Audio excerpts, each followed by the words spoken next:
So under the fourth unit, we are going to discuss about the features and interfacing of programmable devices for 8086, and we are having 5 programmable devices. The first one is Intel's 8255 PPI, known as Programmable Peripheral Interface, and this interface is used to connect the I/O devices to the 8086 microprocessor. The second one is Intel's 8253 PIT, stands for Programmable Interval Timer, and this is used to set the various timers and counters for the microprocessor. And the third one is 8251 USART. USART stands for Universal Synchronous and Asynchronous Receiver and Transmitter, and this device is used to have a connection with the serial input and output devices with the 8086 microprocessor. And the fourth one is 8259 PIC. PIC stands for Programmable Interrupt Controller. 8086 has the possibility to receive more than one interrupts, and to deal with the multiple interrupts 8259 PIC is used. And the last one is 8237 DMA controller, and this is used as a DMA controller with the 8086 microprocessor. Now today we will have a discussion about the first interface, that is 8255. And coming to the features of 8255, there are three 8-bit ports, namely A, B, C, which are used to connect the input-output devices with the microprocessor. And here port C can be again divided into two halves.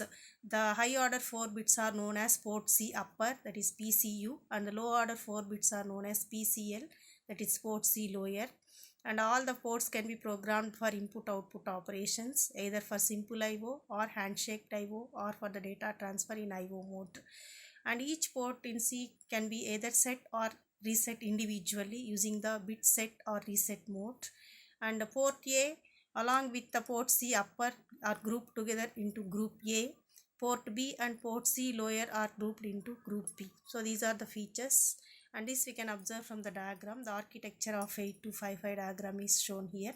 So here you can say that in this diagram, from the right to left, there are three ports, port A, port B, and in the middle port C is divided into again two halves, port C upper and port C lower. Port A and port C upper both are under the control of group A control, and port B and port C lower both are known as group B, and they are under group B control. And these devices are going to communicate with the input-output devices via the 8-bit ports. We have PA0 to PA7, PB0 to PB7, and PC0 to PC7. Now coming on to the microprocessor side, we have two units. One is data bus buffer, where the microprocessor can either read or write 8 bits of data from 8255 through the input-output devices through D0 to D7 lines. And there is a control, you read write control logic, and this is provided with 6 signals. One is read signal, write signal, which are received from the microprocessor, and reset is going to set the operation of 8255 from the beginning. And there is a chip select signal. As usual, this 8255 chip has to be selected from the microprocessor, and there are two selection bits, A1 and A0. These two bits are used for selecting which register in which port is selected. So port A, port B, and port C, namely we have 3 registers and a control register which is used to queue the commands to 8255. So this is how we are going to use the selection bits. A1, A0, there are 4 combinations, 00, 01, 10, and 11.